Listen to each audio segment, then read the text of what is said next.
इतना सस्ता और अच्छा टिकाऊ खाना जो है यहाँ पर मिल रहा है।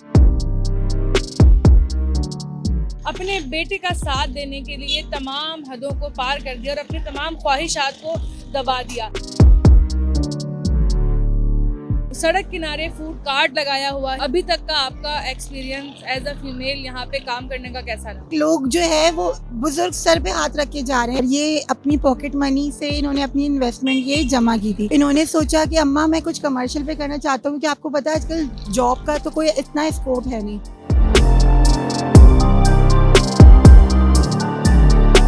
घर से तो कर ही रही थी, फिर इनके साथ मैंने कहा इनकी सपोर्ट के लिए मैं यहाँ बाहर निकली। पे ईट्स इंस्टाग्राम पे मेरा पेज है, हमने उसी नेम से यहाँ पे ये लॉन्च किया।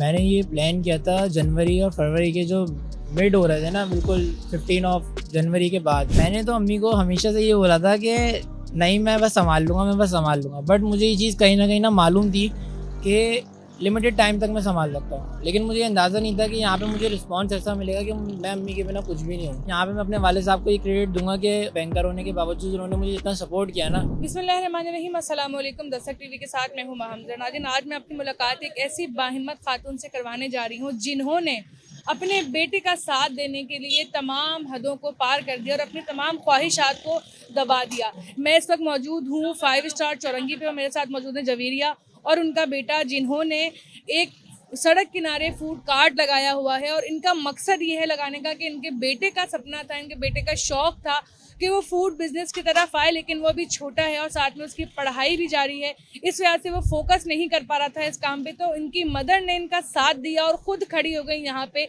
चीज़ें सेल आउट करने के लिए। बात करते हैं जवेरिया से। अस्सलाम वालेकुम। अस्सलाम वालेकुम। वालेकुम अस्सलाम। सबसे पहले मुझे बताइएगा कि बहुत कम औरतें होती हैं जो स्पेशली हाउस वाइफ होती हैं, वो इस बात का फैसला कर लें कि भाई अब मैं घर से बाहर निकल के काम करूँगी, तो आपने इतनी बड़ी कुर्बानी दी सिर्फ अपने बेटे की ख्वाहिश के लिए? जी बिल्कुल। एक्चुअली ये चाहते थे, अभी इन्होंने सेकेंड ईयर के एग्ज़ाम्स दिए थे और ये अपनी पॉकेट मनी से इन्होंने अपनी इन्वेस्टमेंट ये जमा की थी। तो इन्होंने सोचा कि अम्मा मैं कुछ कमर्शियल पे करना चाहता हूँ, कि आपको पता है आजकल जॉब का तो कोई इतना स्कोप है नहीं। तो इनका माइंड शुरू से ही था कि मैं बिज़नेस अपना कुछ करूँ। तो आपको पता है आजकल कोई आउटलेट या शॉप रेंट आउट करना तो ये इतना आसान नहीं है। तो फिर हमने ये डिसीजन लिया कि क्यों ना जो है वो हम एक फूड कार्ट जो है वो अपना लॉन्च करें। और जिस नेम से हमने पे ईट्स के नेम से यहाँ लॉन्च किया, बेसिकली मैं तकरीबन 6 to 7 ईयर्स से मैं अपना जो है वो डिज़ाइनर की एक एज अ होम बेकर मैं अपना बिज़नेस रन कर रही हूँ। तो मैं घर से तो कर ही रही थी, फिर इनके साथ मैंने कहा इनकी सपोर्ट के लिए मैं यहाँ बाहर निकली कि अभी जाहिर सी बात है कोई वर्कर रखें, कोई हेल्पर रखें, तो आपको पता है कि वो सारी चीज़ें निकल रही होती हैं। तो फिर इनकी सपोर्ट के लिए और बच्चों की खातिर तो फिर इस तरह से हमने कमर्शियल पे उसी नेम से पे ईट्स इंस्टाग्राम पे मेरा पेज है, हमने उसी नेम से यहाँ पे ये लॉन्च किया और अल्हम्दुलिल्लाह लोगों को पसंद आ रहा है, लोग सपोर्ट कर रहे हैं बहुत।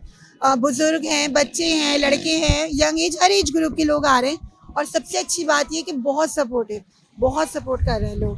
तो जरिए मुझे बताइएगा कि ये फ़ैसला लेने में और इसमें इस फैसले को अमल में लाने में कितनी सारी मुश्किलात का सामना करना पड़ा, फैमिली की तरफ से, माशरे की तरफ से, घर वालों की तरफ से, हस्बैंड की तरफ से स्पेशली?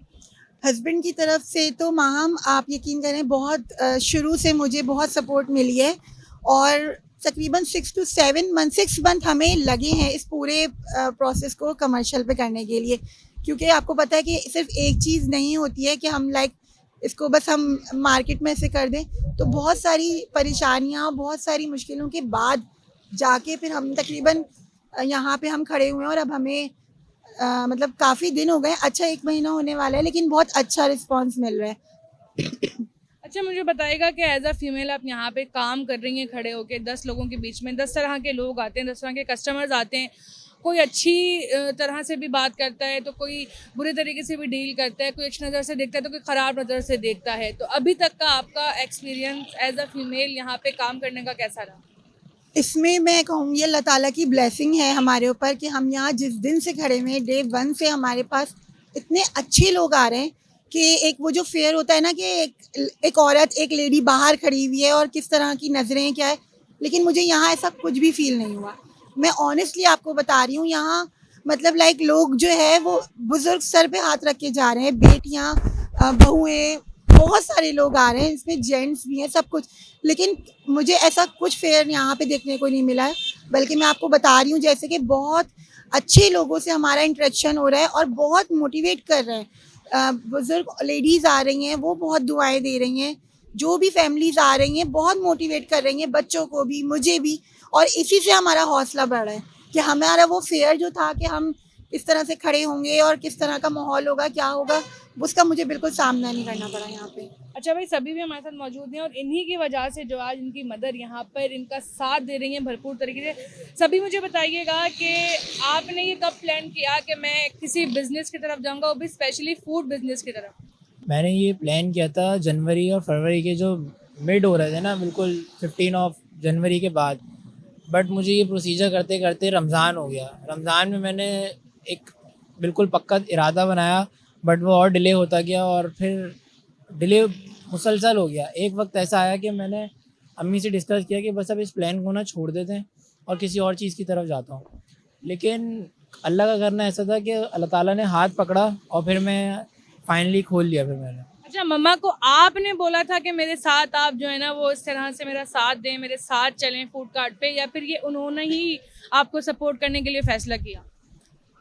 मैंने तो अम्मी को हमेशा से ये बोला था कि नहीं, मैं बस संभाल लूँगा, मैं बस संभाल लूँगा। बट मुझे ये चीज़ कहीं ना मालूम थी कि लिमिटेड टाइम तक मैं संभाल सकता हूँ। लेकिन मुझे अंदाज़ा नहीं था कि यहाँ पे मुझे रिस्पॉन्स ऐसा मिलेगा कि मैं अम्मी के बिना कुछ भी नहीं हूँ।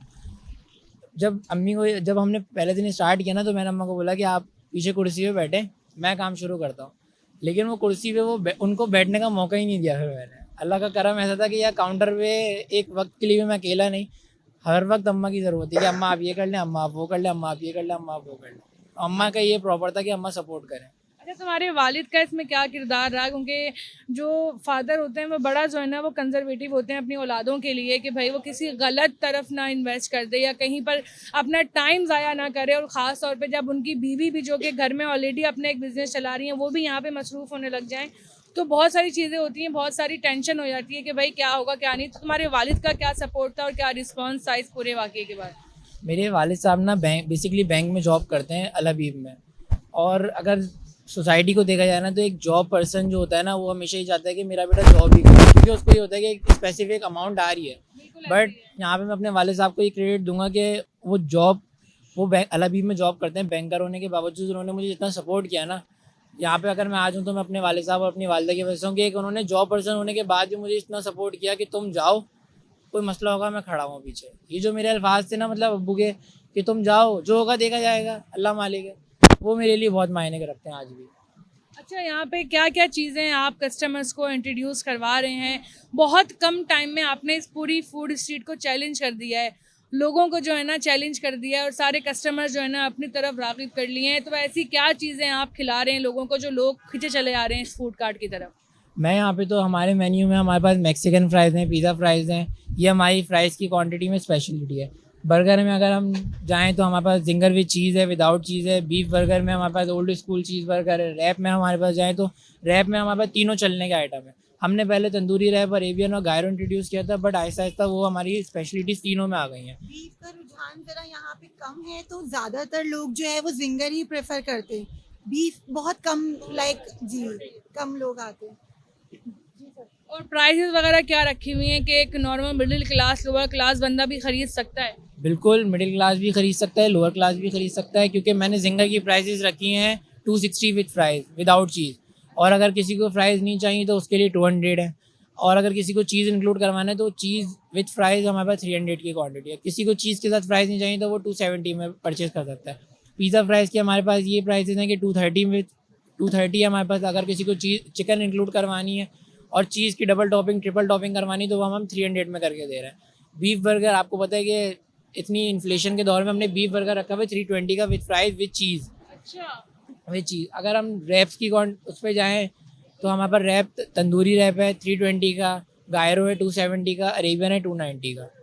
तो भाई इतना सस्ता और अच्छा टिकाऊ खाना जो है यहाँ पर मिल रहा है। और जब एक औरत का हाथ कहते हैं ना किसी खाने की चीज़ में लग जाए और उसका जो हुनर है वो उस रेसिपी पे मिल जाए तो वो चीज़ ऑटोमेटिकली जो है वो बहुत अच्छी हो जाती है। तो आप लोगों ने भी सपोर्ट करना है सभी, और जवेरिया को लाजमी आना है। 5 स्टार चौरंगी पिज़्ज़ा मैक्स के बिल्कुल अपोजिट इनका जो है फूड कार्ट है। एक बार तो इनको ट्राई करें इनका खाना, और इनको एक बार सपोर्ट करने के लिए ज़रूर आएँ।